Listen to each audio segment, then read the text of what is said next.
Muy bien, podemos comenzar. En el nombre del Padre, y del Hijo, y del Espíritu Santo. Amén. Amén. Ven, Espíritu Santo, llena los corazones de tus fieles y enciende en ellos el fuego de tu amor. Envía, Señor, tu Espíritu y todas las cosas serán creadas. Y renovarás la faz de la tierra. Oh Dios, que has instruido los corazones de tus fieles con la luz del Espíritu Santo, danos gustar lo recto según el mismo Espíritu y gozar siempre de sus consuelos. Por Jesucristo nuestro Señor. Amén. Santa María, Madre de Dios, sede de la sabiduría, Ruega por nosotros. en el nombre del Padre, y del Hijo, y del Espíritu Santo. Amén. Amén. Muy bien, estamos viendo los silogismos hipotéticos y ya hemos presentado los que parten de una proposición conjuntiva negada, silogismos conjuntivos, y los que parten de una proposición disyuntiva, ya sea inclusiva, ya sea exclusiva. Nos queda el tercer tipo fundamental de silogismos hipotéticos, que son los silogismos condicionales.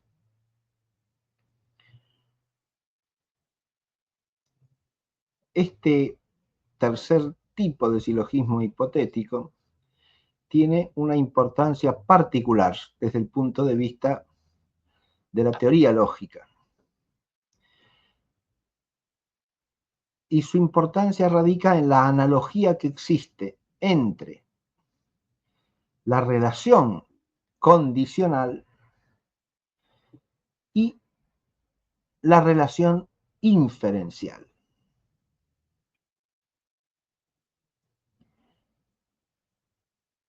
Este es un tema que abordaremos más adelante con mayor profundidad, pero lo señalo desde ahora. ¿Por qué decimos que hay una analogía entre la relación condicional y la relación inferencial? Esto nos lleva a repasar la relación condicional en su esencia, que es lo que fundamenta el tipo de silogismo que tenemos que ver hoy, ¿no? La relación condicional significa que, dadas dos proposiciones, nosotros entendemos que una expresa una condición suficiente de la otra.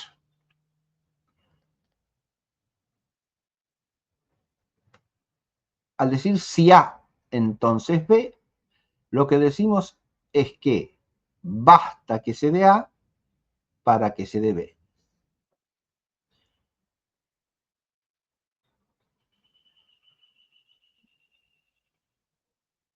Si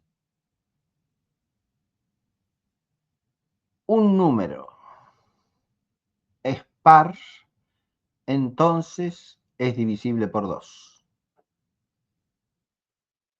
Ese condicional que expresa que basta que el número sea par para que sea divisible por 2.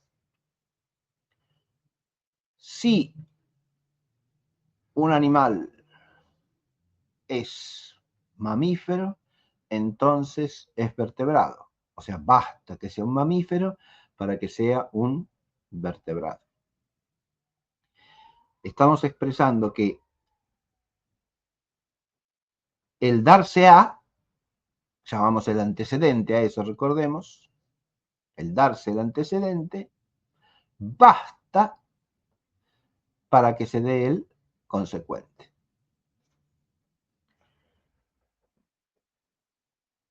¿Y cuándo es verdadero un condicional?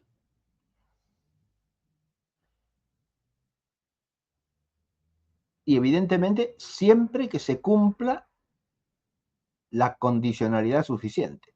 Esa es la manera más correcta de expresarlo, ¿no? Siempre que se cumpla la condicionalidad suficiente, el condicional será verdadero. Por eso decíamos que puede ser verdadero aún siendo falsas las dos proposiciones que vinculamos. Siendo falsa A y siendo falsa B, la relación de condicionalidad puede darse y por lo tanto ser verdadero el condicional.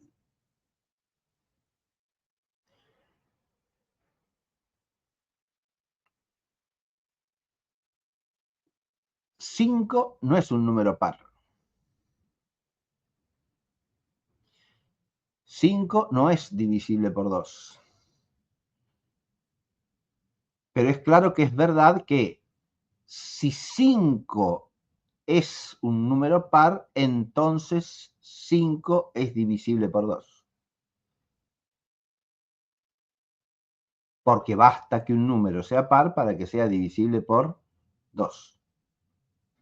Si 5 fuese un número par, entonces 5 sería divisible por 2. Si 5 es un número par, entonces 5 es divisible por 2.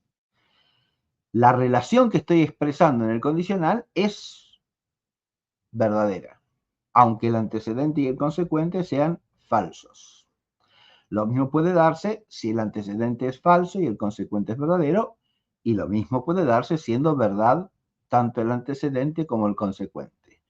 Lo que no puede darse jamás es que la relación sea verdadera siendo verdadero el antecedente y falso el consecuente. Por eso la única condición que formalmente hace falso a un condicional es que siendo verdadero el antecedente sea falso el consecuente. ¿Por qué? Porque eso conlleva que no basta que se dé el antecedente para que se dé el consecuente. Si siendo verdad lo que expresa el antecedente es falso lo que expresa el consecuente, entonces queda contradicha la afirmación de condicionalidad suficiente. Porque no basta que se dé A para que se dé B. Cuando de hecho es verdad que A y es falso que B. Hasta aquí creo que está claro, ¿no? Esto no he hecho más que repasar lo que hemos explicado sobre la proposición condicional. Sí, profesor, ¿puede repetir estas reglas, las 3 reglas de si es falso, si es verdadero, antecedente, falso y consecuente? ¿Cómo no? Esto ¿Cuándo era válido? ¿Cuándo era válido? ¿Cuándo lo era verdadero, digo? verdadero. Sí, el condicional es verdadero siempre que se cumpla, dijimos, la condicionalidad suficiente. Porque cuando decimos, entiéndase esto bien, si decimos si A entonces B, no estamos afirmando ni que A ni que B. Estamos afirmando una relación entre ambos. Esto es lo que hay que advertir con claridad. Cuando yo digo si A entonces B, no estoy diciendo ni que A ni que B. Cuando yo digo A y B, estoy diciendo que tanto se da A como se da B. Cuando digo A o B, estoy diciendo que al menos una de esas dos se da. O si fuese O excluyente, que solo una de esas dos se da. Pero cuando digo si A, entonces B, el sí, que introduce la condicionalidad, y el entonces, que introduce la suficiencia de A respecto de B, hacen que no esté afirmando ni A ni B. ¿Está claro esto? Cuando digo si A, entonces B, no estoy diciendo pasa A o pasa B, se da A, se da B. No estoy diciendo ninguna de esas dos cosas. Estoy diciendo que si se da A, entonces se dará B. Bien, entendido esto, es claro lo que dije antes. El condicional puede ser verdadero en cualquier situación de verdad y falsedad del antecedente y el consecuente, salvo en una. ¿Cuál es esa? Que siendo verdadero el antecedente, sea falso el consecuente. Esa es la que hace al condicional formalmente falso. ¿Por qué? Y porque contradice lo que la relación está expresando. Si yo digo que basta A para que se dé B, y resulta que A es verdadero, o sea, se da, y B es falso, no se da, entonces no es verdad, no puede ser verdad que es condición suficiente que A para que se dé B. ¿Se entiende? Si yo digo basta que se dé A para que se dé B y resulta que A se da y B no se da, entonces no basta que se dé A para que se dé B. Verdadero el antecedente, falso el consecuente, es la única condición que formalmente hace falso al condicional.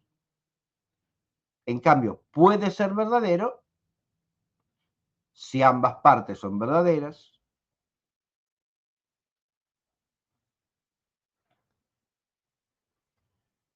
si el antecedente es falso y el consecuente es verdadero, y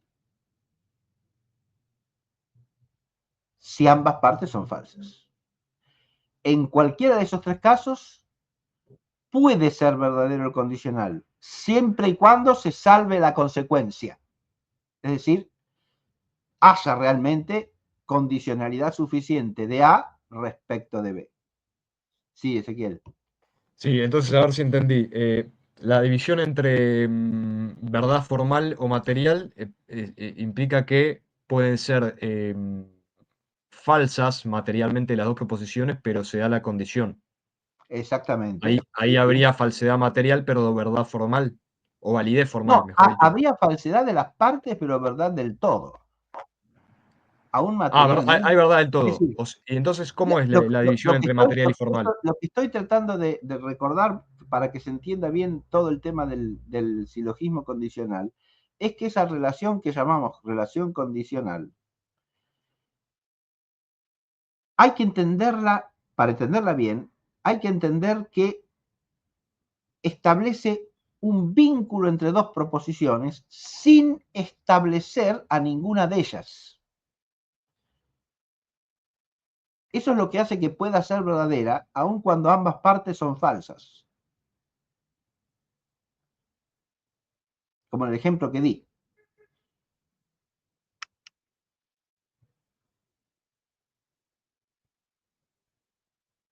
Vamos a poner otro ejemplo cualquiera. Si yo digo,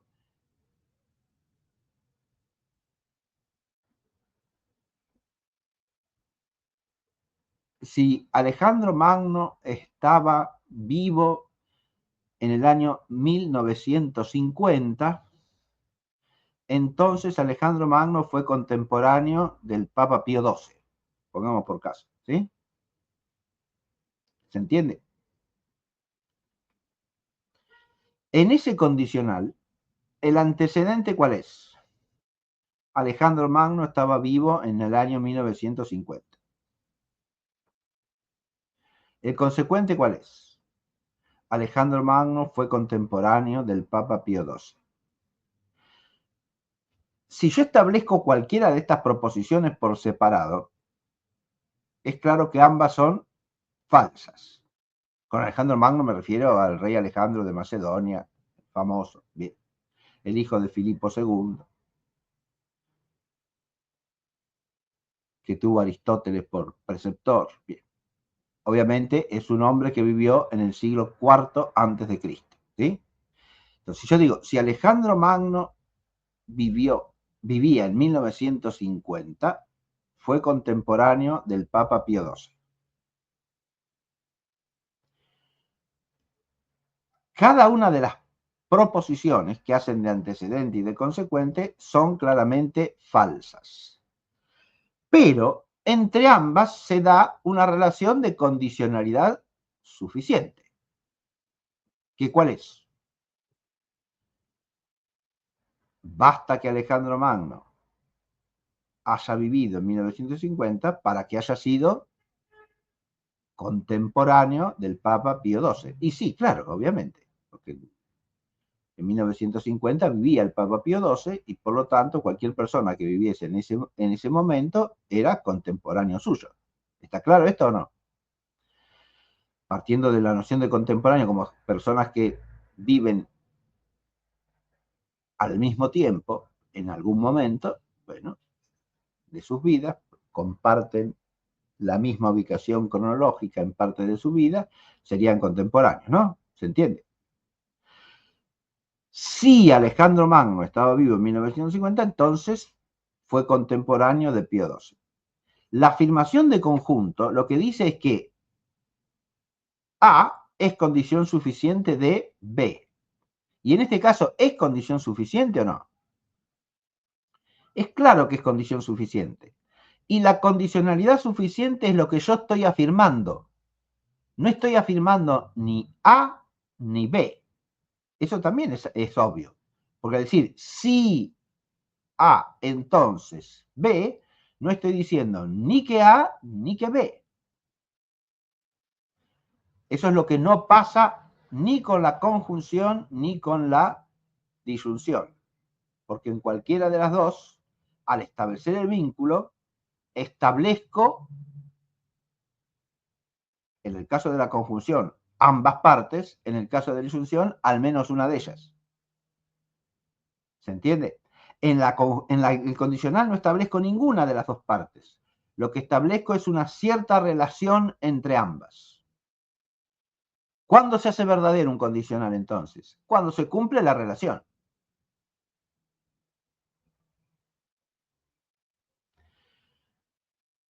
Lo que estamos diciendo al decir esto es que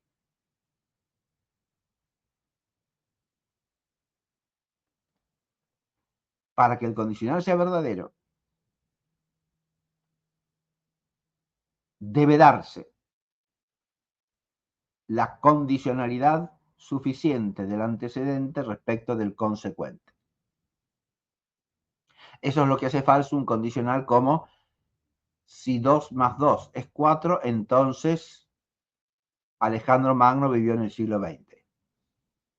¿Está claro? O si 2 más 2 es 4, entonces Alejandro Magno vivió en el siglo IV antes de Cristo. Tengo antecedente verdadero y consecuente verdadero. Pero el condicional es falso. ¿Y por qué es falso el condicional? Porque no se da la condicionalidad suficiente. No basta que 2 más 2 sea 4 para que Alejandro Magno haya vivido en el siglo IV antes de Cristo. ¿Es claro esto o no? No hay relación de condicionalidad suficiente entre lo que expresa el antecedente y lo que expresa el consecuente.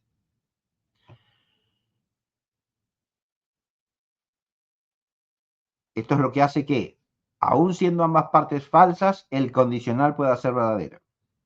Y aun siendo ambas partes verdaderas, el condicional pueda ser falso, manifiestamente. ¿Y por qué? Porque no se da la condicionalidad suficiente que se está estableciendo. Ahora, hay una situación en la que el condicional no puede ser verdadero. Esto de poder o no poder lo subrayo, ¿no? He dicho, el condicional puede ser verdadero siendo ambas partes verdaderas, siendo falso el antecedente y verdadero el consecuente, o siendo falsas ambas partes. Antecedente verdadero, consecuente verdadero, antecedente falso, consecuente verdadero, antecedente falso, consecuente falso. En cualquiera de esos tres casos, el condicional puede ser verdadero. No digo es verdadero. Puede ser verdadero y lo es sí, solo sí. O sea, siempre y cuando, ¿qué? Siempre y cuando se dé la condicionalidad suficiente del antecedente respecto del consecuente.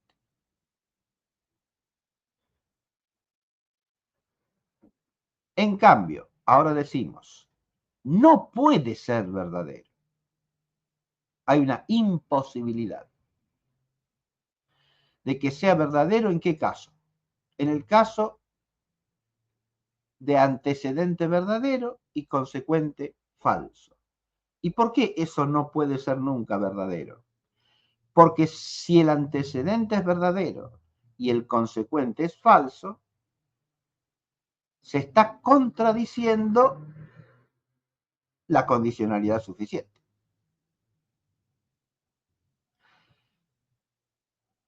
Si resulta que el antecedente es verdadero y el consecuente es falso,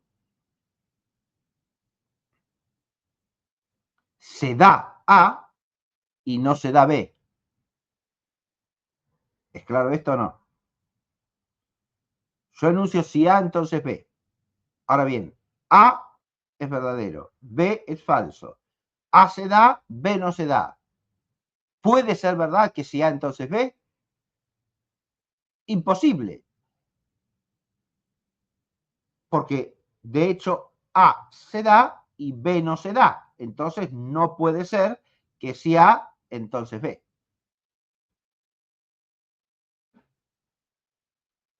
Es imposible. Es una imposibilidad lógica que reposa en una imposibilidad ontológica. Es imposible que un condicional sea verdadero si su antecedente es verdadero y su consecuente es falso. Porque esa situación de verdad del antecedente y falsedad del consecuente contradice formalmente, esencialmente, la condicionalidad suficiente del antecedente respecto del consecuente. Es su negación. Por el principio de no contradicción, si el antecedente es verdadero y el consecuente es falso, entonces no puede ser verdad que baste A para que se dé B. Esto es lo que estamos diciendo. Y esta situación peculiar del condicional es la que establece la analogía de la relación condicional con la relación inferencial. Porque, recordémoslo, en la relación inferencial lo que afirmamos es que de tales premisas se sigue, lógicamente, tal conclusión. O sea, puestas las proposiciones A y B, se sigue como conclusión la proposición C. A y B, ergo C.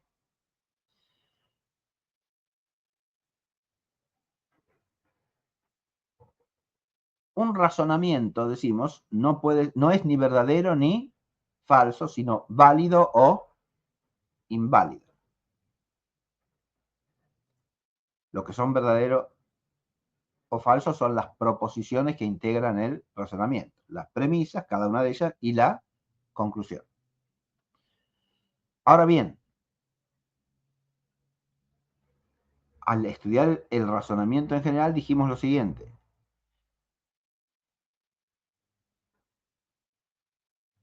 es un signo de invalidez de una forma de razonamiento el que admita esa forma, premisas verdaderas y conclusión falsa.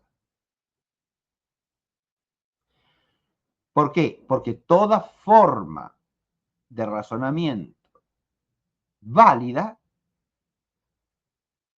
garantiza la verdad de la conclusión a partir de la verdad de las premisas.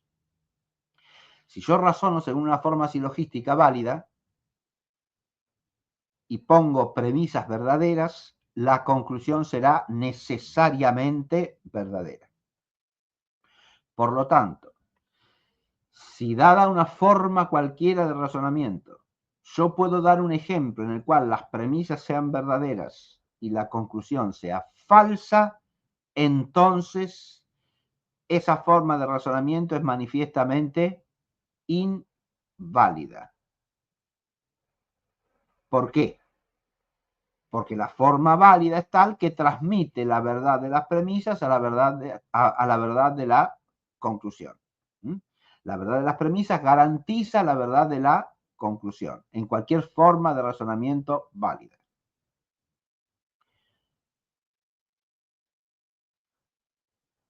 Si se advierte esto, se advertirá que entre el razonamiento válido y la proposición condicional verdadera hay una analogía estructural. Si yo entiendo que las premisas son a modo del antecedente del razonamiento y la conclusión es a modo del consecuente, la relación inferencial puede ser válida siendo las premisas verdaderas y la conclusión verdadera, las premisas falsas y la conclusión verdadera, las premisas falsas y la conclusión falsa. Pero no puede ser válida siendo verdaderas las premisas y falsa la conclusión. Porque eso contradice que el ergo sea formalmente válido. Lo mismo pasa con el sí entonces, ¿no? Si el sí entonces es verdadero, no puede ser que sea verdadero el antecedente y falso el consecuente. Bien. Esta es la analogía estructural que quería señalar como introducción, simplemente para destacar la importancia que tiene el conocimiento de las leyes del silogismo condicional. A este tema volveremos más adelante, insisto. Ahora sí, centrémonos en el silogismo condicional. Este parte de una proposición mayor condicional. Si A, entonces B. Dado un condicional si A, entonces B, ¿qué movimiento lógico cabe?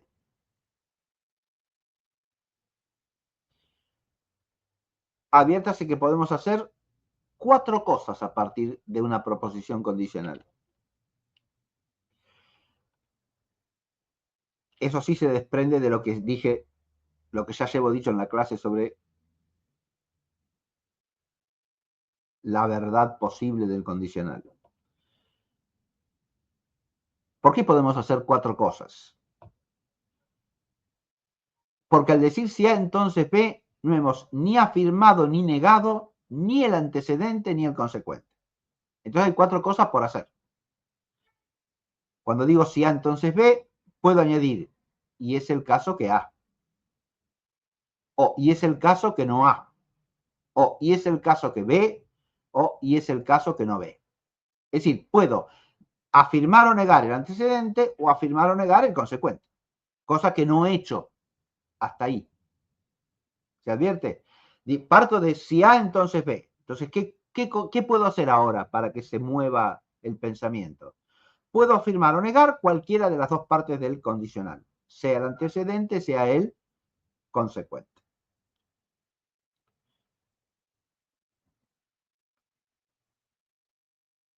Y vamos a examinar qué sucede en cada uno de esos 4 casos. Yo digo, si A, entonces B. Y es el caso que A. ¿Me permitirá esto sacar una conclusión? Ciertamente, muy bien. Es claro que sí. Si A, entonces B. Y es el caso que A, ergo B. Porque hemos dicho de entrada que A basta para que se dé B. A se da, ergo se da B.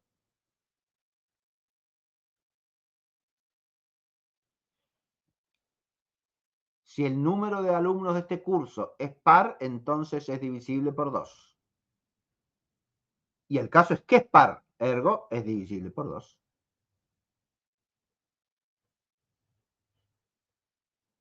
Es claro esto, ¿no? ¿Qué pasa si decimos, y es el caso que no A? Si A, entonces B, y no A, ¿eso me permite sacar alguna conclusión? No, se puede dar, B se puede dar o se puede no dar, no sabemos. Muy bien, correcto. Si A, entonces B, y no A, ¿puedo inferir B? Y es claro que no. porque lo que yo he dicho es que A es condición suficiente de B. A no se da. Si A se da, es obvio que puedo inferir B, pero si A no se da, no me da pie a inferir B. Pero me da pie a inferir no B. Tampoco, porque A es condición suficiente de B. Otra cosa sería si A fuese condición necesaria de B.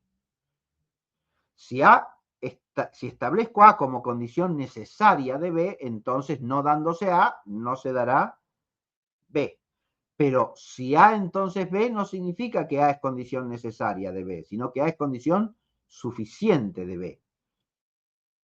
En esto está todo el asunto del condicional, ¿eh? Si no se distingue la condición suficiente de la condición necesaria, el pensamiento del condicional queda borroneado por completo. No se puede pensar con rigor a partir del condicional si no se distingue condición suficiente de condición necesaria. Porque además, si recordamos lo que hemos expuesto a lo largo de la proposición condicional, estas dos condicionalidades son recíprocas. Ahora enseguida lo vemos.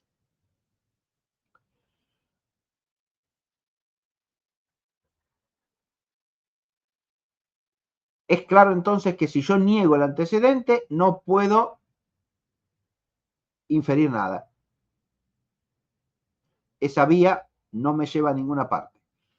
Tengo que si A entonces B y no A, eso no me da derecho a inferir ni que B ni que no B. Por lo tanto, no puedo inferir nada, no tengo otra cosa a la vista. Estamos, por lo tanto, diciendo que si se trata del antecedente a partir de un condicional, la única vía expedita para inferir es afirmar el antecedente. Negar el antecedente es lógicamente inviable. Ya hemos descubierto una primera forma válida de razonar, entonces, a partir del condicional. Si A, entonces B, y es el caso que A, ergo B. A esta estructura de razonamiento se la conoce tradicionalmente como modus ponendo ponens, siguiendo la misma manera de hablar que hemos usado en los silogismos conjuntivos y disyuntivos. Ahora, ¿cómo se llamará este modo? Modus ponendo ponens. Como en ambos casos establecemos, ¿no? Estableciendo el antecedente, establecemos el consecuente, de modo abreviado se llama modus ponens. El modus ponens del silogismo condicional es este. Si A, entonces B, y es el caso que A, ergo B. Ahora, podemos hacer otras dos cosas todavía. Afirmar el consecuente y negar el consecuente. Si A, entonces B. Y es el caso que B.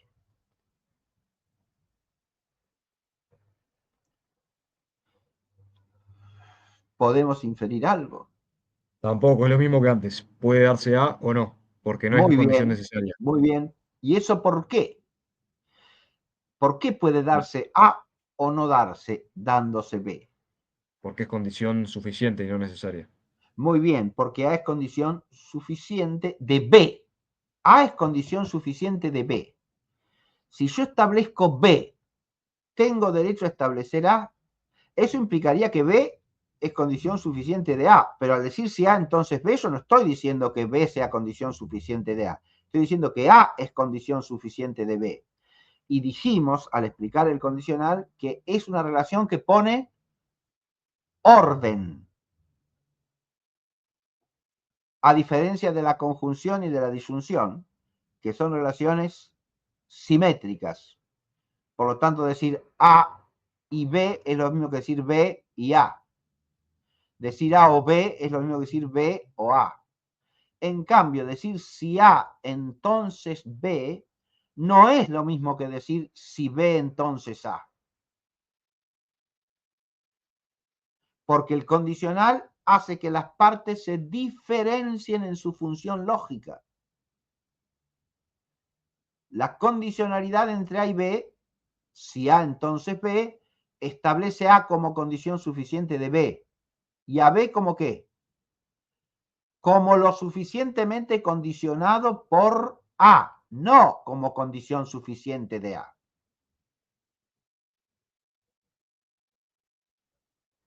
O sea, es una relación que diferencia a los términos de la relación. Y porque los diferencia en su función, pone orden entre ellos. Esto es lo que hay que recordar y es la base de toda la lógica del condicional. ¿Y qué hace de B entonces? Bueno, pasivamente lo suficientemente condicionado. Pero hemos visto que lo suficientemente condicionado, por serlo, ha de ser recíprocamente condición necesaria de aquello que lo condiciona suficientemente.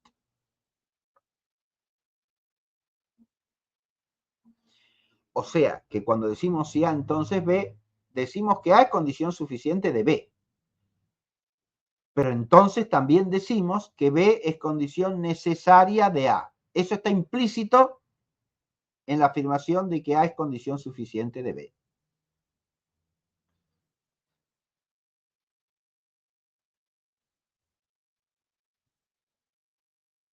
Pensémoslo primero en abstracto y después damos ejemplos para que se advierta que es así.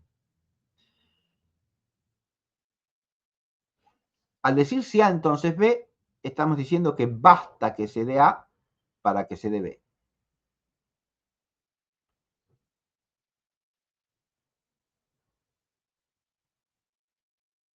Pero entonces, si se da, hay algo que no puede pasar, que no se dé B. ¿Se entiende? Si A es condición suficiente de B, ¿qué es lo que no puede pasar? Que dándose A, no se dé B. Es claro esto. Pero entonces, si es imposible que dándose A no se dé B, que se dé B es una condición necesaria del darse A.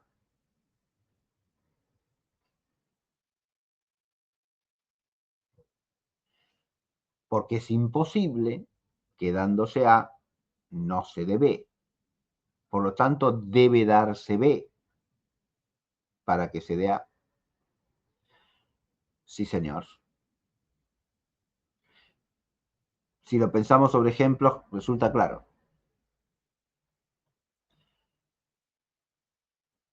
Volvamos al ejemplo inicial. Si 4 es un número par, entonces 4 es divisible por 2. ¿Es condición suficiente el carácter de par de un número para que sea divisible por 2? Sí, señor. Pero entonces la divisibilidad por 2 es condición necesaria de que sea par. Claro, evidente. Es una condición necesaria. Porque si no fuese divisible por 2, es claro que no sería par.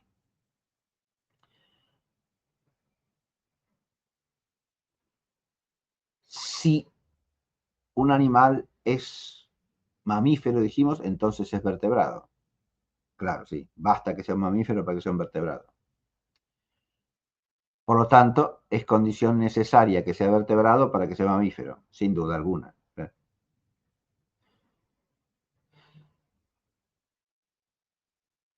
Adviértase que, siendo los mamíferos un tipo de vertebrado, lógicamente hablando, no estoy hablando en términos zoológicos, ¿sí?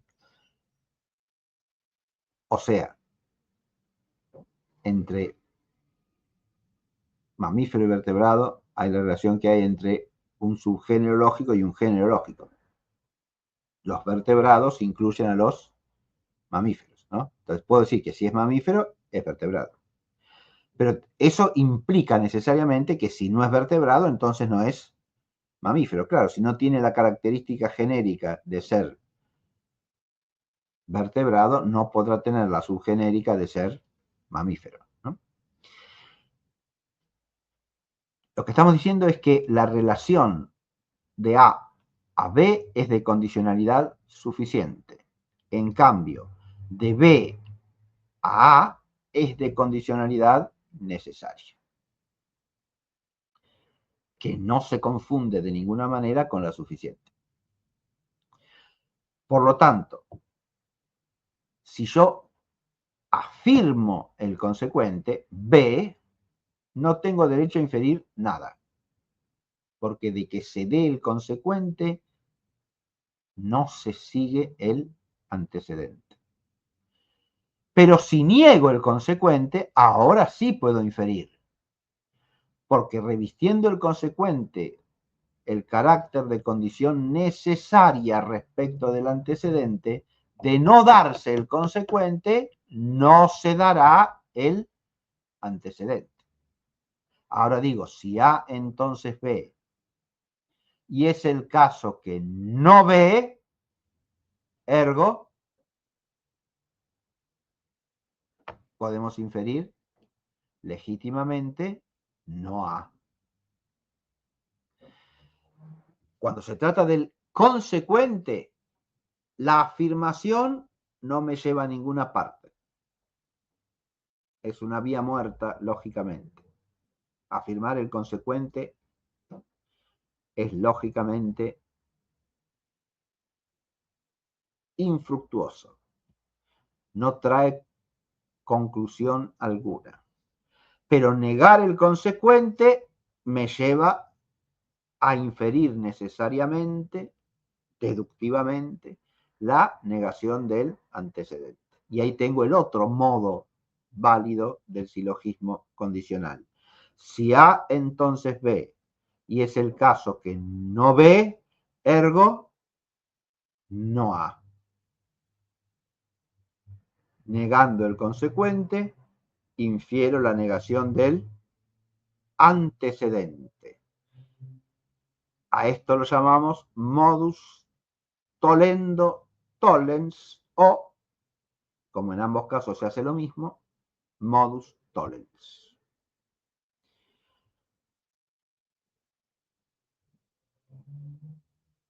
Esto de en ambos casos se hace lo mismo nos muestra una diferencia entre los silogismos condicionales y los otros dos tipos de silogismo hipotético que vimos antes. Porque tanto en el conjuntivo como en el disyuntivo, lo que hacemos en la premisa menor es siempre lo opuesto, lógicamente, de lo que hacemos en la conclusión. Oponendo tollens o tollendo ponens. ¿Está claro? En cambio, en el silogismo condicional, lo que hacemos con la premisa menor es lo que hacemos con la conclusión. Ponendo ponens, tollendo tollens. Y por eso se llaman de modo abreviado modus ponens y modus tollens. Repasamos de nuevo las formas válidas del Del conjuntiva silogismo y... condicional, sí. No, de la conjuntiva y de la... ¿Cómo no? ¿Cómo no? Sí, sí, sí. Pero A ver, brevísimo, lo que dijo recién, pero desarrollado. sí, sí, perfecto. Recordemos que si tenemos un silogismo conjuntivo es porque partimos de la negación de una conjunción. No es cierto que A y B. ¿Cuál es la única vía para razonar válidamente ahí? Y es el caso que A, ergo, no B. Ponendo tollens. ¿Está claro? Niego que se dé una conjunción. Entonces, ¿qué es lo que estoy diciendo? Que esas dos cosas juntas no se dan. Establezco una de las partes. ¿Qué puedo inferir o qué debo inferir? Y la negación de la otra. En cambio, si yo quisiese o pudiese negar una de las partes, no puedo inferir nada. ¿Está claro? Porque negando una de las partes de una conjunción negada, sé si la otra es verdadera o es falsa y no lo sé. Si se da o no se da, no. Porque tendré derecho a negar la conjunción con tal que al menos una de las dos sea falsa, o siendo falsas las dos, por supuesto, ¿no? Entonces, si yo sé que una de las dos es algo que se puede negar, o sea que es falsa,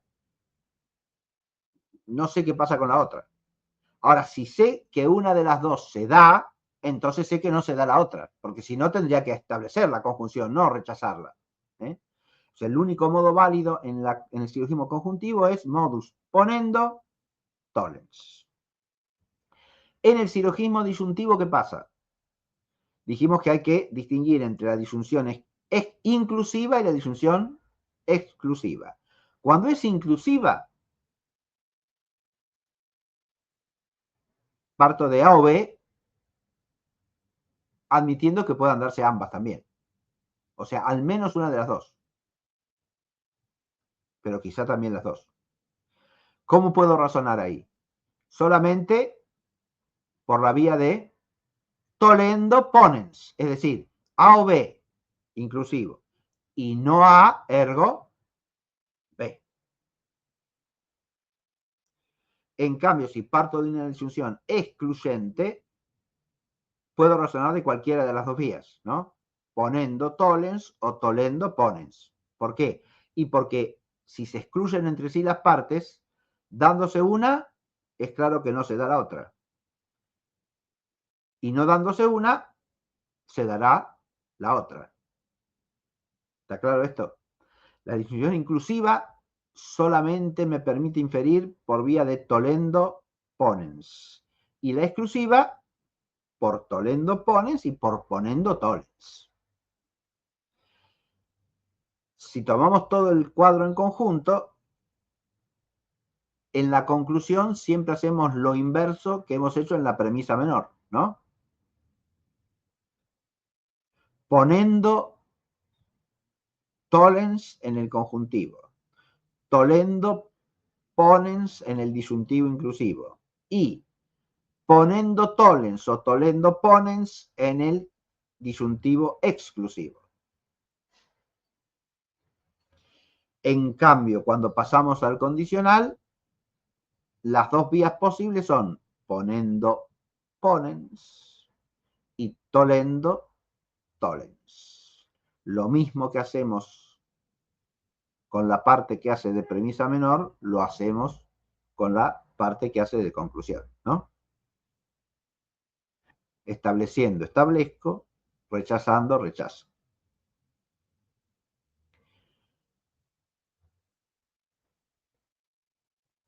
Profesor. Aclaro también, les recuerdo también que al decir lo que he dicho de las formas del silogismo conjuntivo y el disyuntivo, el orden de A y B es irrelevante, ¿no? Yo digo, no es cierto que A y B, y A, ergo B, y B, ergo A, da exactamente igual, ¿sí? Porque en A y B, I no pone orden alguno, es lo mismo.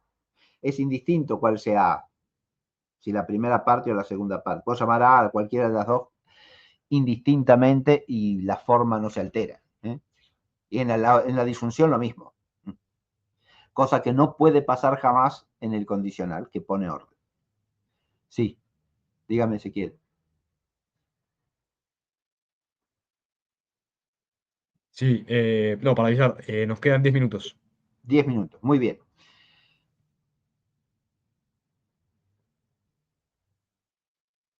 Si se entiende lo que ya hemos dicho hasta aquí, resulta claro que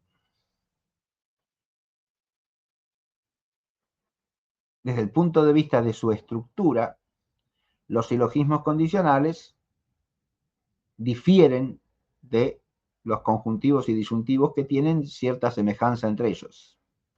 Esto se debe al tipo de relación que es el condicional, que es lo que estaba diciendo recién, ¿no? Si es una relación que pone orden,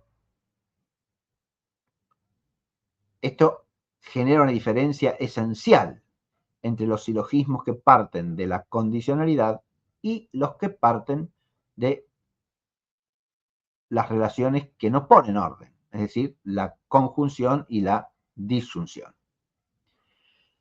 Esto se refleja en esta situación que acabo de destacar del ponendo ponens y el tolendo tolens, a diferencia de lo que sucede en los silogismos condicionales y disyuntivos.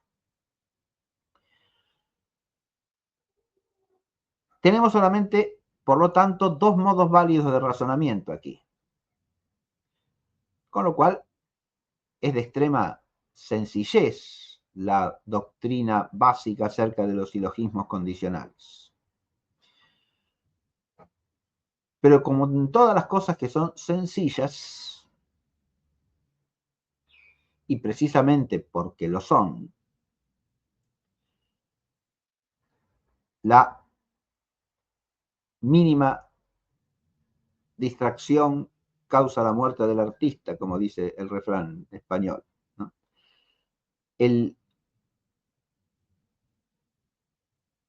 Tenemos dos vías válidas de razonamiento. Establecer el antecedente o rechazar el consecuente.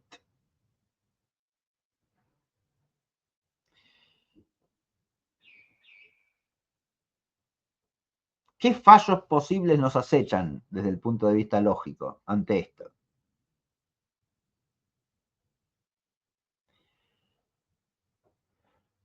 El primero es obvio. Hacer exactamente lo contrario en cualquiera de los dos casos, ¿no? En lugar de establecer el antecedente, razonar estableciendo el consecuente.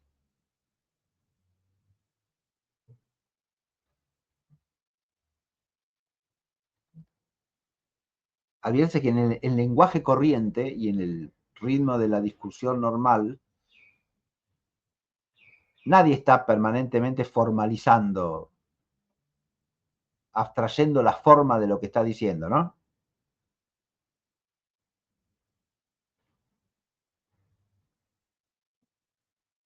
Y entre razonar según la forma si A entonces B y es el caso que A ergo B, y razonar según la forma si A entonces B y es el caso que B ergo A, visualizado formalmente es claro que son cosas distintas, pero en el desarrollo del discurso corriente, hablando en palabras y a veces en palabras que no explicitan del todo las premisas, es fácil que una cosa se transforme en la otra.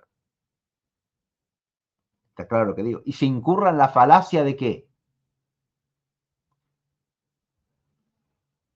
De inferir el antecedente por la afirmación del consecuente.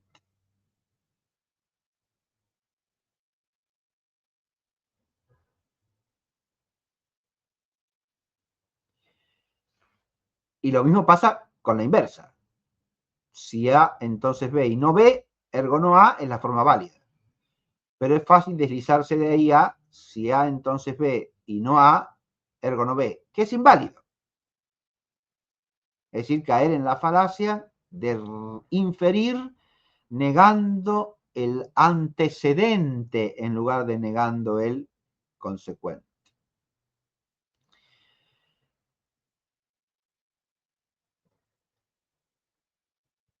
Ambos errores lógicos son comunes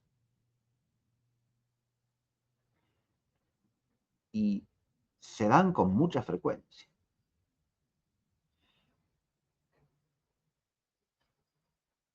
Pero muchas veces se dan ya antes de hacer la inferencia. ¿Por qué? Porque se dan en el enunciado del condicional. Y acá vuelvo a algo que dije hacia el comienzo de esta clase. Es importantísimo discernir en toda esta doctrina del condicional entre la condicionalidad suficiente y la necesaria.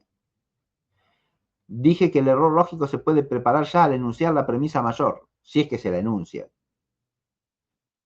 con claridad.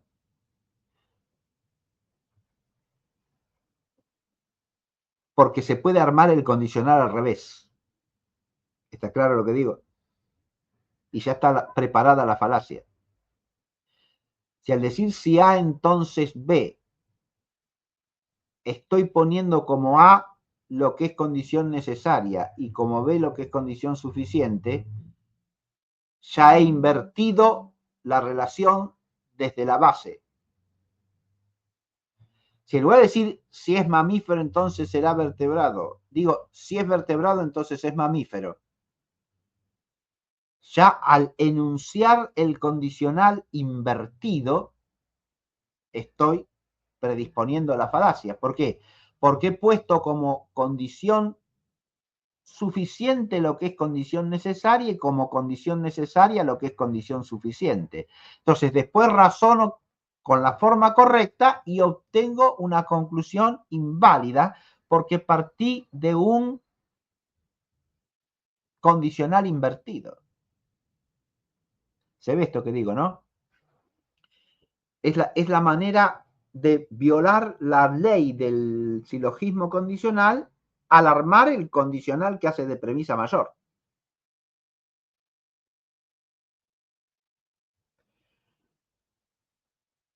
Porque ahí, en lugar de establecer el orden adecuado, establezco lo opuesto al orden adecuado. Y aunque después aplique las formas válidas, ya estoy argumentando falazmente, porque en realidad estoy aplicando la forma inválida, con apariencia de forma válida, porque he invertido el condicional. Pongo un ejemplo de esto, y con esto terminamos la clase.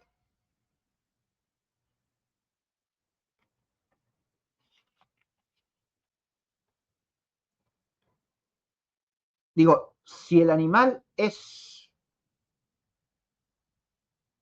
mamífero, entonces es vertebrado. Esa es la manera correcta de enunciar el condicional, porque es condición suficiente que sea mamífero para que sea vertebrado. Y de ahí puedo razonar en modus ponens o en modus tollens. Si este animal es mamífero, entonces es vertebrado. Y es claro que es mamífero, ergo es un vertebrado. O si este animal es mamífero, entonces es vertebrado, y no es un vertebrado, ergo no es un mamífero. Cualquiera de estos dos casos es razonado correctamente.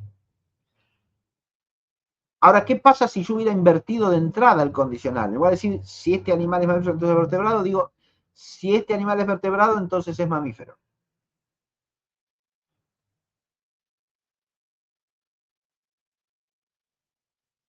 Ahora razono en modus ponens. ¿Qué digo? Y es vertebrado, ergo es mamífero. La forma es en apariencia correcta, pero en realidad he cometido una falacia de razonar por la afirmación del consecuente. Porque si hubiera expresado bien el condicional que hace de premisa mayor, hubiera dicho qué cosa. Si este animal es mamífero, entonces es vertebrado. En la menor, entonces, y es vertebrado, ergo es mamífero. Se ve que razoné inválidamente. Pero si he invertido inadvertidamente el condicional que hace de premisa mayor, entonces razono en modus ponens, de modo aparentemente correcto, cuando en realidad estoy cometiendo una falacia de proceder por la afirmación del consecuente. Porque lo que he puesto como antecedente es el consecuente, y lo que he puesto como consecuente es el antecedente. ¿Está claro esto? La próxima vamos a dedicarnos de nuevo al silogismo condicional haciendo ejercicios, ¿sí? Vamos a hacer ejemplos y de un tipo de ejemplo y otro tipo de ejemplos. Vamos a hacer alguna ejercitación sobre el condicional. Pero resumiendo esto último que acabo de señalar, lo que he expuesto es esto. La falacia en materia de silogística condicional se puede dar de dos maneras. O porque razonemos según la forma inválida, es decir, no aplico ni el modus ponens ni el modus tollens correctamente. Modus ponens es por la vía del antecedente, modus tollens por la del consecuente. Si yo hiciese modus ponens por el consecuente o modus tollens por el antecedente, estaría razonando de manera inválida. Y el razonamiento resultante sería una falacia.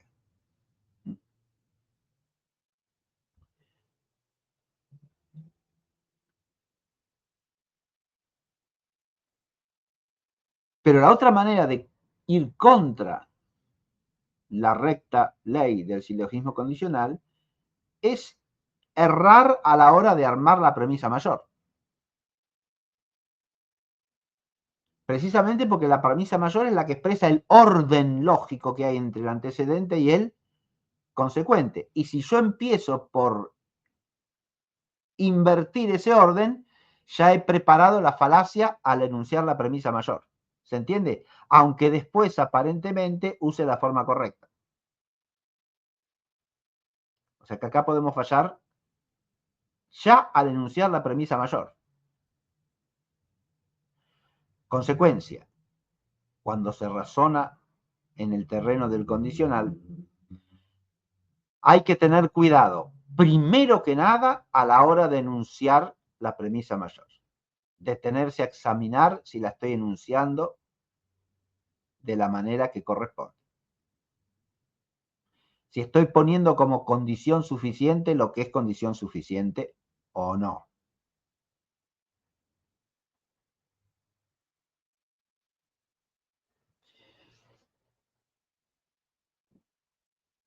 Fíjense que esto tiene consecuencias importantísimas aún en el razonamiento de cosas básicas de la vida cotidiana, ¿no?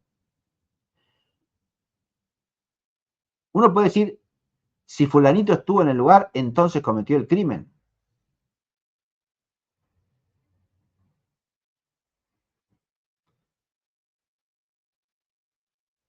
Y estuvo en el lugar del crimen a la hora en que este sucedió, por lo tanto, cometió el crimen. Es obvio que eso es una falacia monumental, por la sencillísima razón de que haber estado en el lugar del crimen no es condición suficiente de haber cometido el crimen. ¿Se entiende? ¿Haber cometido el crimen es condición suficiente de haber estado en el lugar del crimen a la hora del crimen? Ah, ciertamente que sí, porque no lo pudo cometer físicamente el que no estuvo en ese lugar, físicamente, ¿no?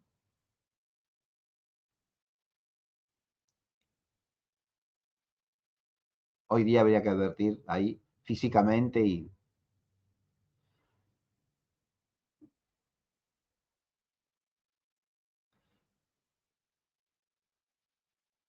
dejando de lado cualquier medio tecnológico que le permitiese cometerlo desde otro lugar.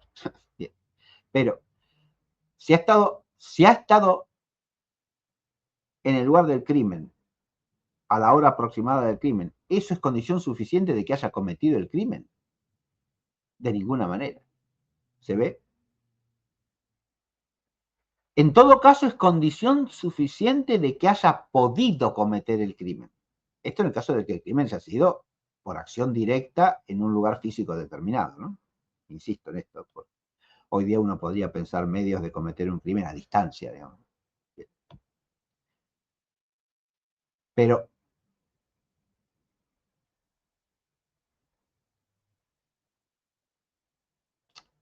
en cualquier época, digamos así, usando de un arco y una flecha también se pudo cometer un crimen a cierta distancia. Es decir, claro, ¿no?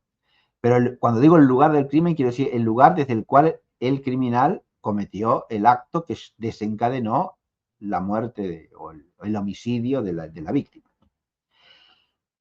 Yo ubico a una persona en ese lugar en cierto tiempo. ¿Eso es condición suficiente de que haya sido el criminal? Ciertamente que no. Es claro esto, ¿no? Podría decir que es condición necesaria, pero no que es condición suficiente. Y entonces tengo que armar el condicional como corresponde. ¿Está claro? El condicional que corresponde no es si estuvo en el lugar a la hora del crimen, es el criminal. No. El condicional que corresponde es si es el criminal, entonces estuvo en el lugar a la hora del crimen. ¿Se ve? Por lo tanto, si no estuvo en el lugar a la hora del crimen, no es el criminal. Si razono así, razono correctamente. Si razono de la otra manera, razono incorrectamente. Pongo este ejemplo para que se advierta que cuando hablamos de enunciar un condicional de la manera adecuada, no estamos hablando de una cuestión trivial, estamos hablando de una cuestión importantísima, ¿sí? Tanto desde el punto de vista lógico, de la rectitud del pensamiento, como desde el punto de vista de la aplicación de nuestro pensamiento a la realidad y de las consecuencias prácticas que tiene el razonar humano. ¿Se advierte? Es muy simple la legalidad del condicional y de los silogismos condicionales. Pero esa simplicidad es la que entraña precisamente el riesgo de la facilidad del error.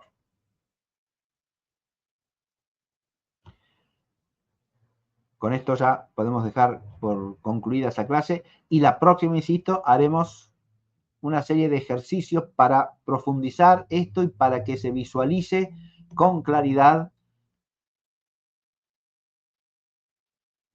la problemática que he tratado de expresar al final de la clase de la facilidad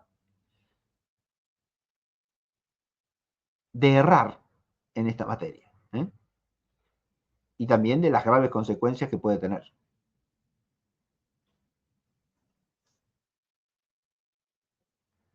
Muy bien, muchas gracias, profesor. No, de Hacer una, nada. una oración para cerrar. ¿Cómo no? Gloria al Padre, y al Hijo, y al Espíritu Santo.